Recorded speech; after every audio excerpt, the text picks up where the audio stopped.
This is my honor here to introduce somebody to you. As you know, we have a wonderful 8th grade teacher. His name is Troy Wittmann. I know you love him like I do. And he is going to be presenting. He was chosen to participate in a TED Talks conference down in Milwaukee in a couple of weeks. And before he does that, he's going to share his presentation with us. And so one of the things that we would like to help our friend do is help get his timing down, and so that he's able to present to them the same way he's able to present to us. And so for 15 minutes, I'm going to ask you to do something. I'm going to ask you to not think of him as our buddy and friend, but as Mr. Wittmann, presenter, coming to share some of his knowledge with us. Please, if you have cell phones on, we would ask that you make sure those are turned off. If you need to refill your coffee or your plates, please wait until the presentation is over. And without further ado, please help me to welcome Mr. Troy Wittmann from Nashua, Wisconsin.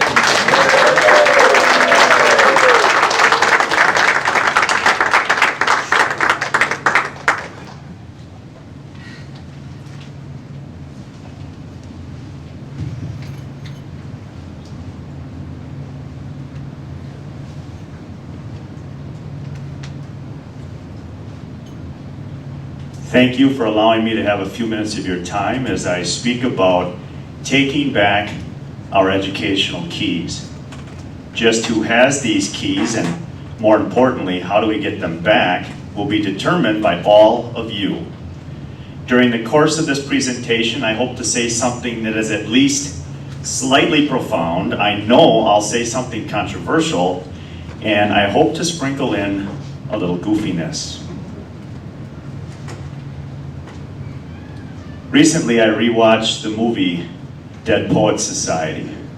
If you haven't seen it, or if you haven't seen it in a while, I encourage you to rent it, buy it, stream it, or simply watch clips of it on YouTube. In the movie, Robin Williams plays the role of John Keating. And Robin Williams, rest in heaven, you were amazing. John Keating is an unconventional educator, and he uses poetry to inspire his students. And on the first day of class, he instructs them to open their books to page 21.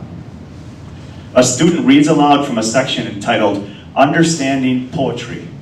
Meter, rhyme, figures of speech are all defined and then plotted on an XY coordinate plane. When finished, Mr. Keating says, excrement. Then he instructs his students to rip out the page. Rip it out.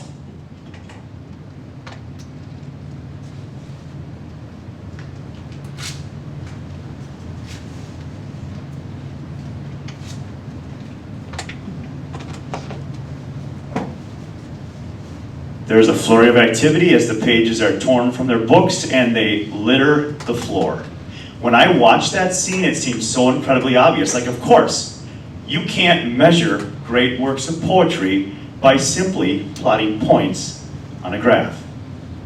Unfortunately, in education today, it's becoming all too rare when we ask our students to complete a project or an assignment when we don't attach a rubric. And after 2 decades in the classroom, and in speaking with fellow educators across the country and the world, quite frankly, I'm beginning to believe, and here comes one of those controversial moments, that the #1 killer of student creativity is the relentless use of rubrics. A rubric, if you're not familiar, contains a series of boxes. They say advanced or developing. They have numeric scores. You got a 2, why don't you go for a 3? Or in the case of our youngest learners, a bright yellow smiley face, all the way down to a green frowning Mr. Yuck. Let me provide a historical example of what I'm describing. In the 16th century, Pope Julius II commissioned the master, Michelangelo, to paint a few panels in the Sistine Chapel. He basically wanted the 12 apostles represented. That would be good enough. In the beginning, there's friction between the artist and the Pope.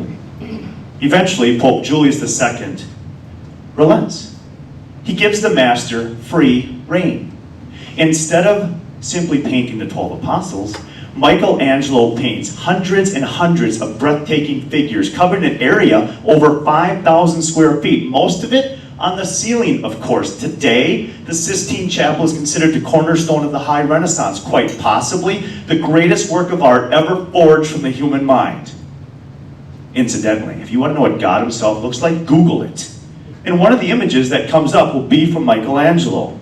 All because the restrictions were lifted. No rubric was utilized. Free rein was provided. Free rein was provided.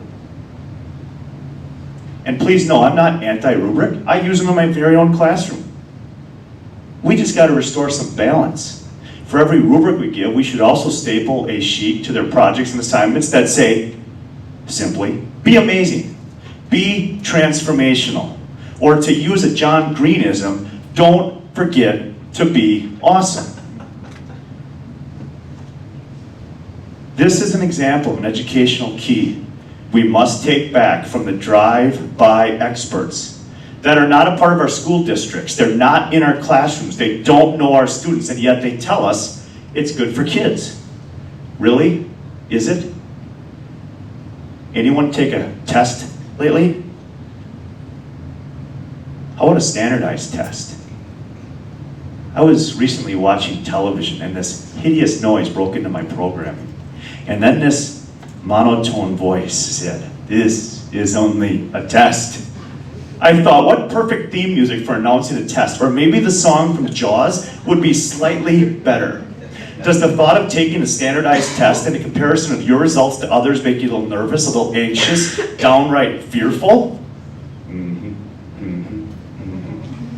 Well, count yourself lucky if you're not a student today. Our children are exposed to regional, multi-state, and federally mandated high-stakes testing so they can be stacked and then sorted and then notified whether or not they measure up, whether or not they are good enough. Ironically, as I prepared my presentation today, I tried to find the total number of school days in the calendar year lost to standardized testing. I could not find a definitive number. The articles I read said, well, it all depends on the amount of time allotted to test prep, teaching the test themselves, post-test analysis, finding the data, do it all over again, etc., etc., etc. Let me provide you another example. It's probably a little goofy, but you'll certainly get my point. Let's say we are instructing our students on the finer points of water skiing.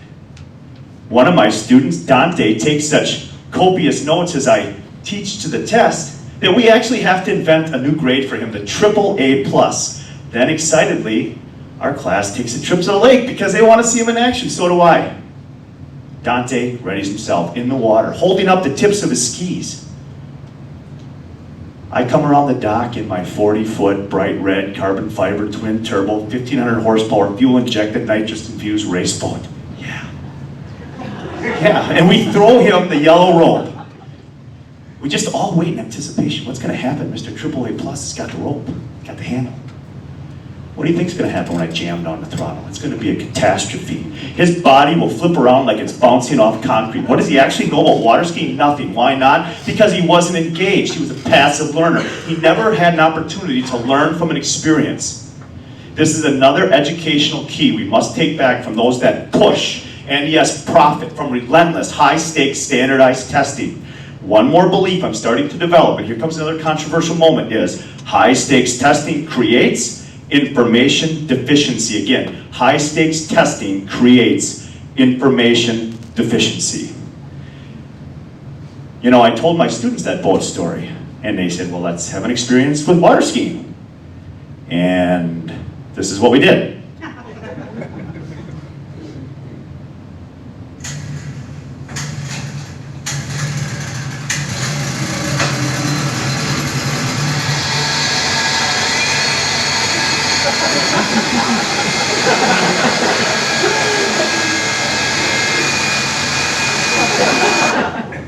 Oh, jeez.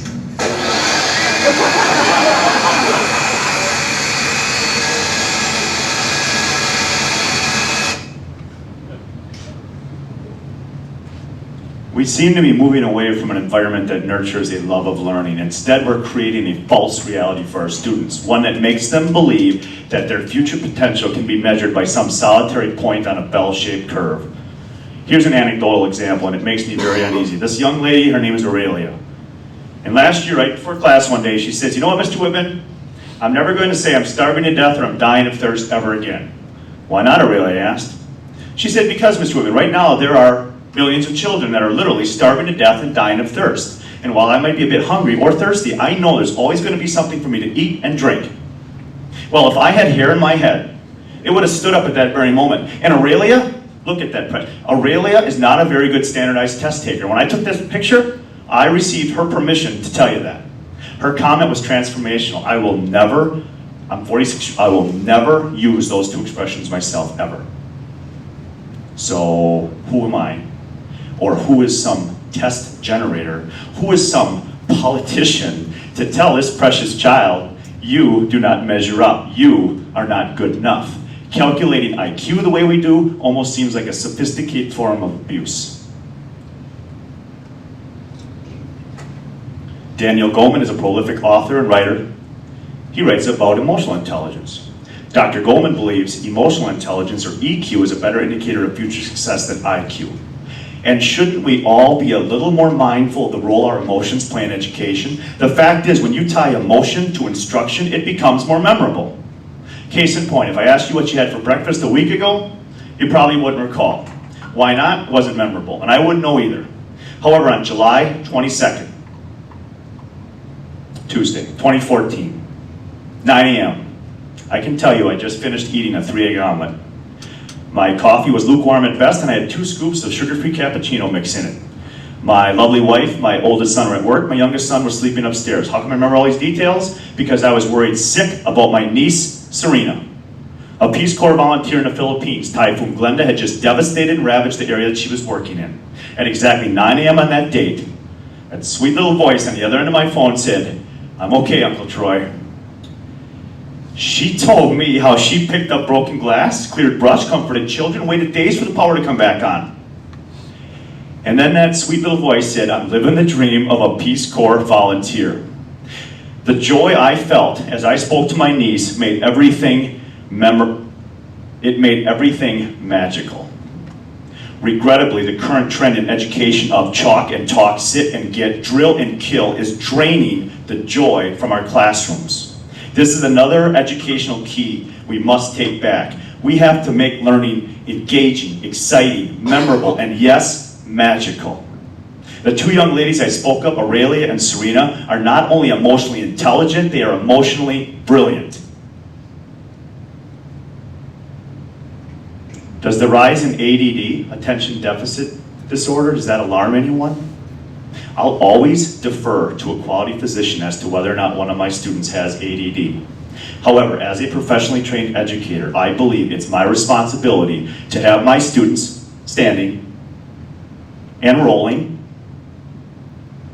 moving, creating, debating, role-playing, rapping, dancing, singing, working cooperatively, and so much more. My goal should always be to create a love of learning. We need to ask ourselves, do we want one more student that's considered statistically significant, reaching the 89th percentile on some bell-shaped curve, or do we want to help inspire the next Michelangelo? Imagine if you were the parent of a child with ADD and the topic of medication wasn't discussed. Instead, you were made to feel as if your child had a gift. You were told, in this school, we don't sit, we stand and we roll. We don't watch, we do. We don't prevent, we participate. Your child has a gift. Your child will fit in perfectly. Imagine how this would feel if you were that parent. Your child with the gift of ADD will fit in perfectly. How would that feel?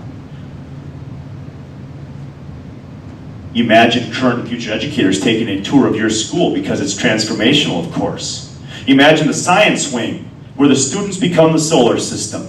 Or the room at the end of the hallway you're too afraid to show them because it sounds more like a military training ground than a classroom with all those explosions. Imagine math class. Instead of the Pythagorean theorem of a squared plus b squared equals c squared, the instructor, a local actor, a high school drama student becomes Pythagoras himself. This guy was wickedly smart, on the run, totally crazy. It's so much more interesting than a simple theorem. Imagine if your literacy coach, where's Miss Dolman? Imagine if your literacy coach takes the book Moby Dick and drops it into a slot, and this happens. And you should know, this is her with the beard, by the way.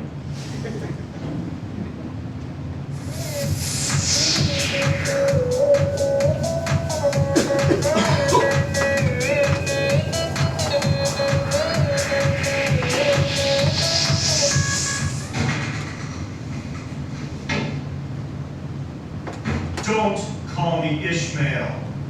Call me by the name that Herman Melville gave me. Call me Captain Ahab. And I'm on the hunt. I'm on the hunt for Moby Dick. Has anyone seen that elusive whale?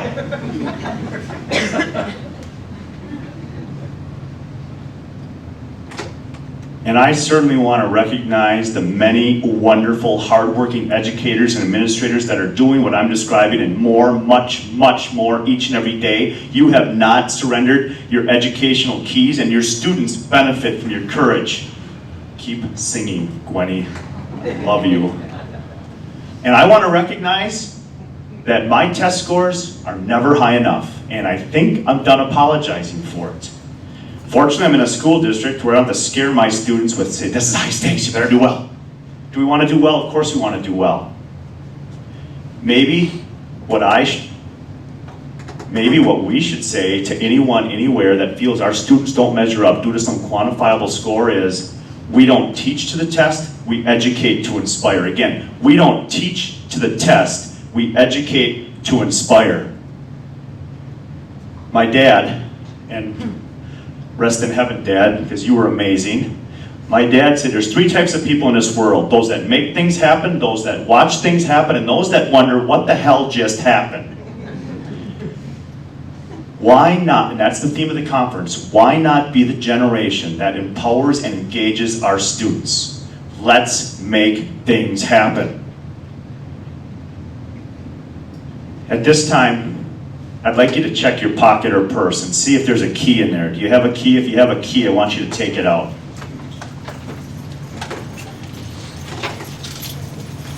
I want you to hold it in your hand.